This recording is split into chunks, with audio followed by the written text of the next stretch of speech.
Hello everyone and welcome to another glorious day in Iceland. Today I'm at Godafoss, which is one of the most famous waterfalls in the country. It's right off the ring road, this beautiful horseshoe shaped fall. Really looking forward to it because it's very photogenic looking, so I've got the tripod all packed up and ready to go. Basically there's sort of two sides to the falls. I'm on the eastern side, which is the slightly quieter side. It's a bit more of a walk up this trail behind me here. Follow this trail along to the falls, and then we're going to head across the footbridge over there to the western side, take some photos there. It's really early in the morning. You want to get here early to beat the crowds. An enormous car park on both sides of the river, so it definitely gets crowded. I'm here at about 7:30 in late September, and there's 4 other cars here, so that's probably when you need to get here. As well as Godafoss, there's also a smaller waterfall called Godafoss just downstream, so I'll take some shots of that one too. But yeah, check it out. So there's the footbridge that takes you across the other side of the river, which I'll come back to. Godafoss is right down in there. Now this video is also going to encompass me heading up this river. So the road continues way up there, past a couple more waterfalls, including Aldeyjarfoss, I think it's called, which is a really gorgeous waterfall, very different from Godafoss. So we're going to head up there next. Here's the river, lovely bit of colour to it, and there's the mist from Godafoss.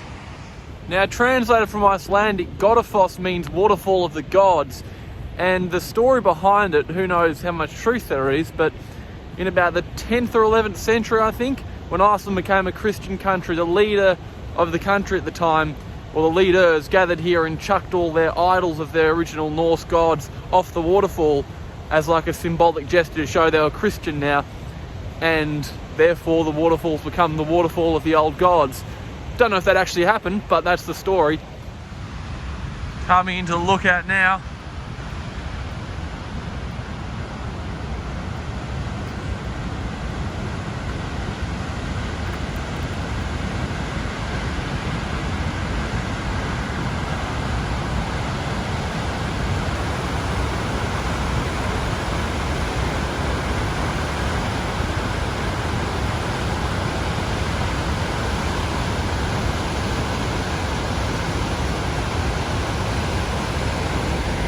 Also passed by a little fork down there which took you to the base of the fall, so I'll check that out afterwards.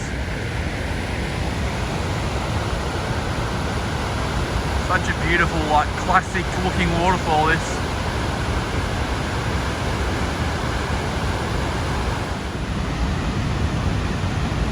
Now at the base of Godafoss, beautiful down here as well.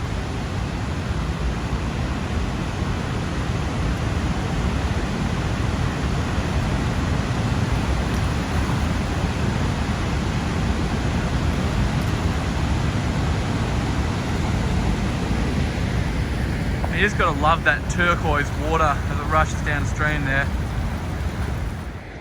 Back down the stream now, about to head over the river. And now this little short but very punchy waterfall there is Godafoss. Only really notable because of the colour of the river, which is just beautiful, as I've already mentioned. Now I believe this bridge is the original road bridge, could be wrong on that, but I think so. And then just over there is the current road bridge.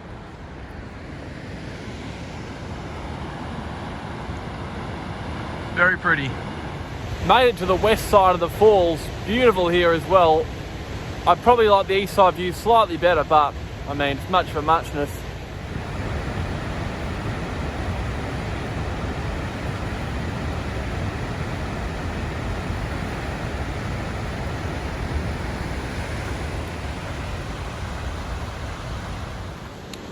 Well, leaving Godafoss now, beautiful waterfall. As I said, I think the east side is better, certainly for photography, given you can get to the base of the falls. On the west side, you can get really close to the top of the waterfall, although it's all fenced off, so you shouldn't really. But yeah, onwards and upwards to the next waterfall, Aldeyjarfoss, I think it's pronounced. Could be wrong on that. 25 kilometres or so upstream, so I'll see you there. Well, I've driven about 40 kilometres up into the highlands. It's quite a lot colder up here on a pretty shitty sort of four-wheel drive road for the last bit. We're now at Aldeyjarfoss, which is Very different waterfall to Godafoss, but equally impressive, at least by the photos I've seen. We've got a short walk down there, it looks like. You can see the river from here, but the falls are a little ways upstream. Down the valley there is where I've come from. In fact, it's not much of a walk at all. The falls are right there.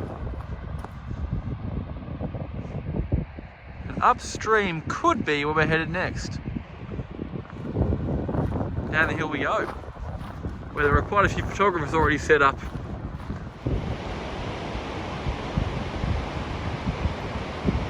Brilliant river views. Get that same sort of turquoise colour up here as you do down at Godafoss.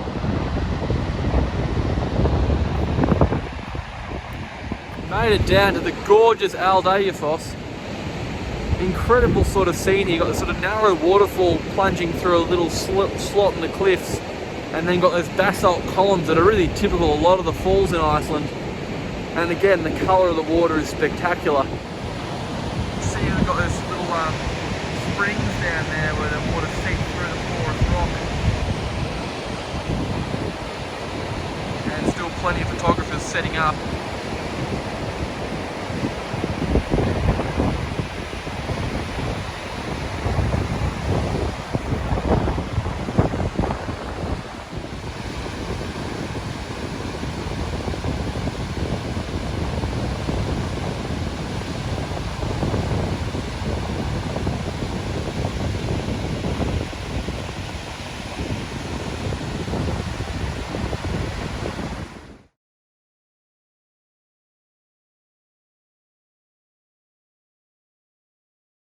Okay, so leaving Aldeyjarfoss now.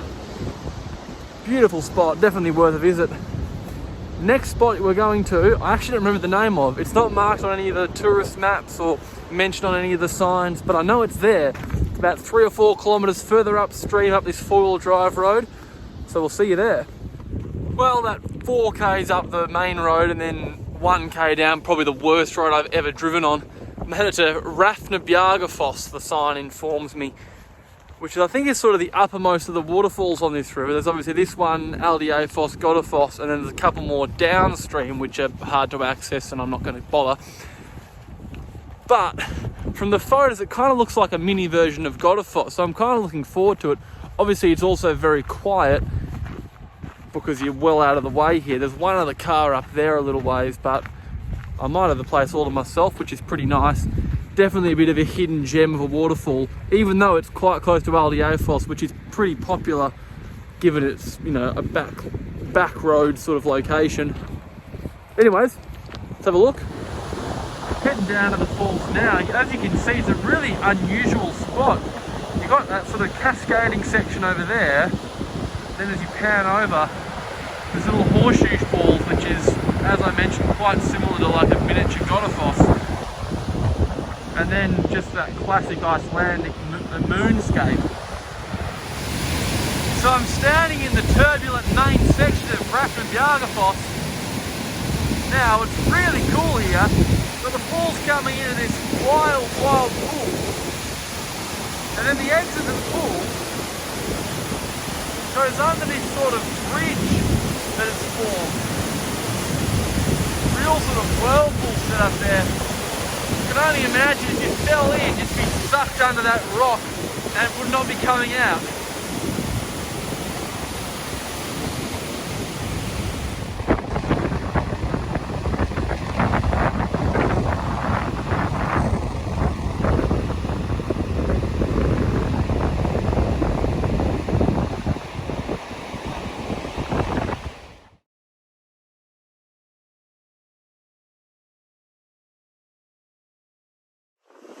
Heading back to the car now.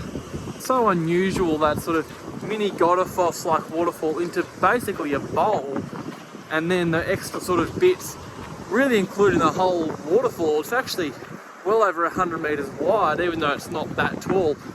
So definitely worth coming out here. I mean, the whole river is spectacular. Godafoss, obviously the famous one. Aldeyjarfoss, really impressive and very distinctly different. All three falls have their own unique characteristics, so you can make a great half day exploring. The four-wheel drive road keeps going up into the highlands. I don't think there are any more waterfalls that I know of, but you can, you know, make a proper day of exploring the highlands. And yeah, that'll be it from me. Thanks for watching. I'll see you tomorrow wherever I am.